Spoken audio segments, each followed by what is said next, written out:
Welcome to Deepika mom kitchen. ಎಲ್ಲರಿಗೂ ನಮಸ್ಕಾರ. ನಾನು ಪವಿತ್ರ. ಇವತ್ತಿನ ರೆಸಿಪಿ ಪೂರಿ ತೊಂಡೆಕಾಯಿ ಗ್ರೇವಿ ಮಾಡೋದು ಹೇಗೆ ನೋಡೋಣ.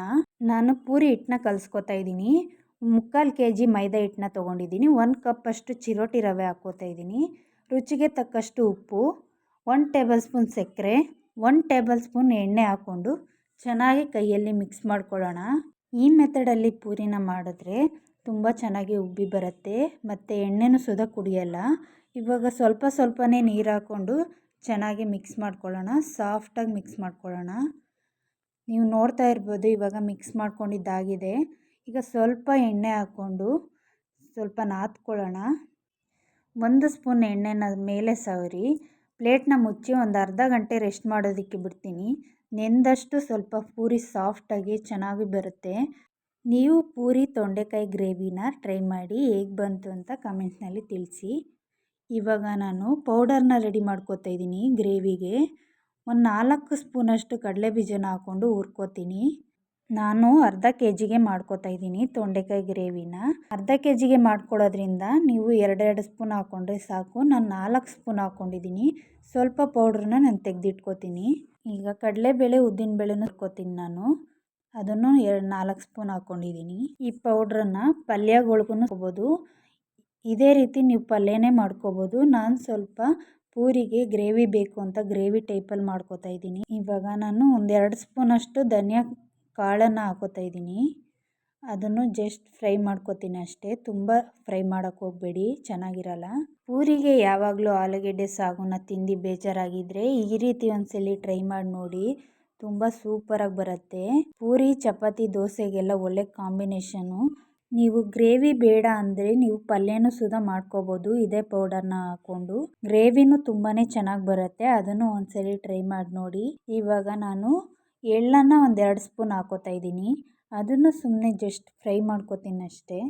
ಯಾರೆಲ್ಲ ನಮ್ಮ ಚಾನಲ್ನ ಹೊಸದಾಗಿ ನೋಡ್ತಾ ಇದ್ದೀರಾ ಅವರೆಲ್ಲ ಪ್ಲೀಸ್ ಸಬ್ಸ್ಕ್ರೈಬ್ ಮಾಡ್ಕೊಳ್ಳಿ.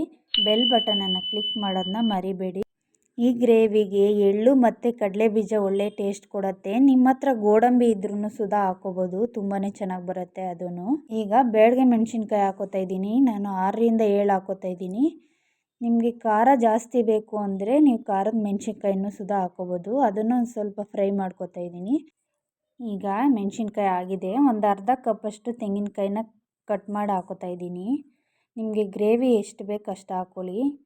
ಇವಾಗ ಎಲ್ಲನೂ ಹಾಕ್ಕೊಂಡು ಮಿಕ್ಸ್ ಮಾಡಿಕೊಂಡು ಸ್ವಲ್ಪ ತಣ್ಣಗಾದ್ಮೇಲೆ ನಾನು ಪೌಡರ್ನ ಮಾಡ್ಕೋತೀನಿ. ತರ್ತರಿಯಾಗಿ ಮಾಡ್ಕೊಳ್ಳಿ, ನೈಸ್ ಮಾಡ್ಕೋಬೇಡಿ. ಒಂದು ಬಾಣಲಿ ಇಟ್ಕೊಂಡು ಒಂದು 3 ಸ್ಪೂನ್ ಎಣ್ಣೆ ಹಾಕ್ಕೊಂಡಿದ್ದೆ. ಸಾಸಿವೆ ಜೀರಿಗೆ ಹಾಕ್ಕೊಂಡು ಫ್ರೈ ಮಾಡ್ಕೋತಾ ಇದ್ದೀನಿ. 1 ಈರುಳ್ಳಿನ ಹಾಕ್ಕೊಂಡು ಚೆನ್ನಾಗಿ ಫ್ರೈ ಮಾಡ್ಕೊಳ್ಳಿ. ಸ್ವಲ್ಪ ಗೋಲ್ಡನ್ ಕಲರ್ ಬರೋವರೆಗೂ ಫ್ರೈ ಮಾಡ್ಕೊಳ್ಳಿ. ಸ್ವಲ್ಪ ರುಚಿಗೆ ತಕ್ಕಷ್ಟು ಉಪ್ಪು ಹಾಕ್ಕೊಳ್ಳಿ, ಬೇಗ ಈರುಳ್ಳಿ ಬೇಯುತ್ತೆ. 1 ಚಿಟಿಕೆನ ಹಿಂಗೆ ಹಾಕ್ಕೊಂಡು ಮಿಕ್ಸ್ ಮಾಡ್ಕೊಂಡಿದ್ದೀನಿ. ಒಂದು ಅರ್ಧ kg ತೊಂಡೆಕಾಯಿನ ತೊಳೆದು ಕಟ್ ಮಾಡಿ ಇಟ್ಕೊಂಡಿದ್ದೀನಿ, ನೋಡ್ತಾ ಇರ್ಬೋದು. ಅದನ್ನು ಒಂದು 5 ನಿಮಿಷ ಫ್ರೈ ಮಾಡಿಕೊಂಡು 1 ಲೋಟ ಆಗೋಷ್ಟು ನೀರು ಹಾಕ್ಕೊಂಡು ಚೆನ್ನಾಗಿ ಬೇಯಿಸ್ಕೊಳ್ಳಿ. ಇಲ್ಲ ಅಂದರೆ ಅದು ಬೇಯೋಲ್ಲ. ನೋಡ್ತಾ ಇರ್ಬೋದು ಇವಾಗ ಬೆಂದಿದೆ. ಈಗ ಅದಕ್ಕೆ ಪುಡಿನ ಹಾಕ್ಕೊಳ್ಳೋಣ. ನಾನು ಸ್ವಲ್ಪ ಪುಡಿ ಮಾತ್ರ ಹಾಕ್ಕೊಂಡಿದ್ದೀನಿ, ಸ್ವಲ್ಪ ತೆಗೆದಿಟ್ಕೊಂಡಿದ್ದೀನಿ. ನಾನು ಬೇರೆ ಯಾವುದಾದ್ರೂ ಗ್ರೇವಿ ಮಾಡಿದಾಗ ಆ ಪುಡಿನ ಯೂಸ್ ಮಾಡ್ತೀನಿ. ನೀವು ಬೇಕಾದರೆ ಕಡಿಮೆ ಕ್ವಾಂಟಿಟಿಲಿ ಮಾಡ್ಕೊಳ್ಳಿ. ಈಗ 1 ಲೋಟದಷ್ಟು ನೀರು ಹಾಕ್ಕೊಂಡು ಮಿಕ್ಸ್ ಮಾಡ್ಕೋತಾ ಇದ್ದೀನಿ. ನಾನು ತೊಂಡೆಕಾಯಿ ಬೇಯೋದಕ್ಕೇ ನಾನು ಉಪ್ಪು ಹಾಕಿದ್ದೆ. ನೀವು ನೋಡಿಕೊಂಡು ರುಚಿಗೆ ತಕ್ಕಷ್ಟು ಉಪ್ಪು ಹಾಕ್ಕೊಳ್ಳಿ. ಈಗ 1/4 ಟೀ ಸ್ಪೂನ್ ಅರಿಶಿನ ಪುಡಿನ ಹಾಕ್ಕೊಂಡು ಮಿಕ್ಸ್ ಮಾಡ್ಕೋತಾ ಇದ್ದೀನಿ. 5 ನಿಮಿಷ ಆಗಿದೆ, ನೋಡ್ತಾ ಇರ್ಬೋದು. ಈಗ ಸ್ವಲ್ಪ ಕೊತ್ತಂಬರಿ ಸೊಪ್ಪು ಹಾಕ್ಕೊಂಡು ಮಿಕ್ಸ್ ಮಾಡ್ಕೋತಾ ಇದ್ದೀನಿ. ಈಗ ಗ್ರೇವಿ ರೆಡಿಯಾಗಿದೆ. ಪೂರಿ ರೆಡಿ ಮಾಡ್ಕೊಳ್ಳೋಣ.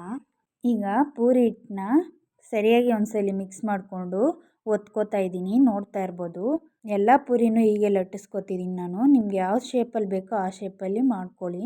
ಎಲ್ಲ ಪೂರಿನೂ ಹೀಗೆ ಕರ್ಕೋತೀನಿ ನಾನು.